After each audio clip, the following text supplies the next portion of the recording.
Cinema நேயர்களுக்கு அன்பு வணக்கம். வெல்கம் டு எம்டி திரை. இந்த ஷோல கருப்பையா முருகன் இயக்கத்துல பிரேம்ஜி, தேவதர்ஷினி மற்றும் பலர் நடிப்புல வெளிவந்திருக்கிற திரைப்படம் தான் வல்லமை. இந்த படம் எப்படி இருக்கு, இந்த படத்தினுடைய கதை என்ன அப்படின்னு சொல்லி பார்க்கலாம் வாங்க. படத்தினுடைய நாயகன் பிரேம்ஜி ஒரு விவசாயியா இருக்காரு. இவரு தன்னுடைய மனைவியை இழந்ததுக்கு பிறகு தன் பெண் பிள்ளைய நல்லா படிக்க வச்சு ஆளாக்கணும் அப்படின்ற மாதிரி ஆசைப்படுறாரு. அதுக்காக சென்னைக்கு போறாரு. போன இடத்துல ஒரு வாடகை வீடு, நல்ல வேலை, தன்னுடைய மகளின் படிப்பு, இப்படி அவர் நினைச்ச எல்லாமே சரியா நடந்துட்டு இருக்கு. அந்த சமயத்துல எதிர்பாராத விதமா அவருடைய மகளுக்கு உடல் ரீதியா சில பாதிப்புகள் வருது. அப்ப மருத்துவ கிட்ட போய் செக் பண்ணும்போது அந்த சிறுமிக்கே தெரியாம பாலியல் வன்கொடுமை செய்யப்பட்ட விஷயம் தெரிய வருது. அப்ப தனக்கு நேர்ந்த அநீதி வேற யாருக்கும் நேரக்கூடாது அப்படின்றதுக்காக அந்த குற்றவாளி யார் அப்படின்னு கண்டுபிடிச்சு அவனை கொல்ல துடிக்கிறாங்க அந்த சிறுமி. மகனுடைய மனநிலையை புரிந்து கொண்டு அந்த குற்றவாளி யாரு அப்படின்னு கண்டுபிடிச்சு அவரை கொல்ல முயற்சி பண்றாங்க நாயகன் பிரேம்ஜி.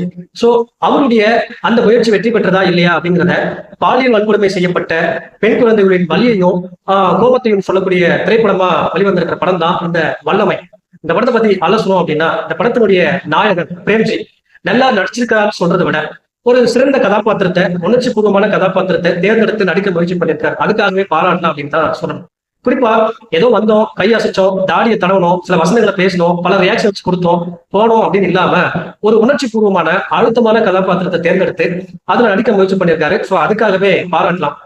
அதே போல இந்த சிறுமி திவ்யதர்ஷினி இருக்காங்க இல்லையா, தனக்கு நேர்ந்த அநீதி, அந்த அநீதிக்காக குற்றவாளியை பழி தீர்க்கணும் அப்படின்னு எடுக்கிற அந்த முடிவு எதிர்பாராத விதமான அதிர்ச்சிகரமான முடிவா இருந்தாலும் அந்த குழந்தை முகத்தோடு அதற்கான காரணத்தை சொல்லும் போது பார்வையாளர்களுடைய இருதயம் எல்லாம் உடைஞ்சு போதுங்க.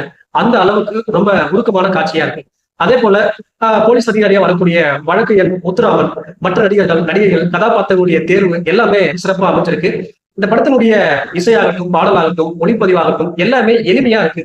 எளிமையா இருந்தாலும் இந்த படத்துல வரக்கூடிய கதை, திரைக்கதை, உருக்கமான காட்சிகள், உணர்வுபூர்வமான காட்சிகள் எதையுமே பாதிக்காம ரொம்ப அழகா காட்டியிருக்காங்க.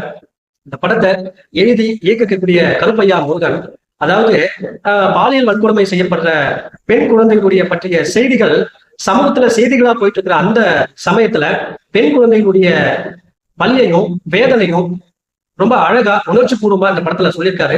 குறிப்பா செய்திகளா மட்டுமே பார்க்கப்படுற இந்த சமூகத்திற்கு அப்படி பாதிக்கப்படுற பெண்களுடைய மன வலியையும் வேதனையும் ரொம்ப அழகா காட்டியிருக்காரு இந்த படத்துல. குறிப்பா இந்த சமூகத்தில் நடக்கக்கூடிய இந்த அநீதிகளையும் பிரச்சனைகளையும் தன்னுடைய கதையின் மூலமா திரையில ரொம்ப சுவாரஸ்யமாகவும் பரபரப்பாகவும் சொல்ல முயற்சி பண்ணியிருக்காரு. கண்டென்ட்டா பார்க்கும்போது ரொம்ப ஸ்ட்ராங்கா இருந்தாலும் அந்த திரைக்கதையில படமாக்குற விதத்துல சற்று சரிக்கிருக்காரு அப்படின்னு தான் சொல்லணும். அதை மட்டும் கொஞ்சம் சரி பண்ணியிருந்தார் அப்படின்னா இந்த படம் வேற லெவல்ல இருந்திருக்கும். மொத்தத்துல பாலியல் வன்கொடுமை செய்யப்பட்ட பெண் குழந்தைகளுடைய வலியையும் வேதனையும் இந்த படத்தை சிறப்பாகவே சொல்லியிருக்காரு. மொத்தத்துல எம்டி3 இந்த படத்துக்கு கொடுக்குற ரேட்டிங் 5.3. அடுத்த வருஷத்துல சந்திக்கிறேன். நன்றி, வணக்கம்.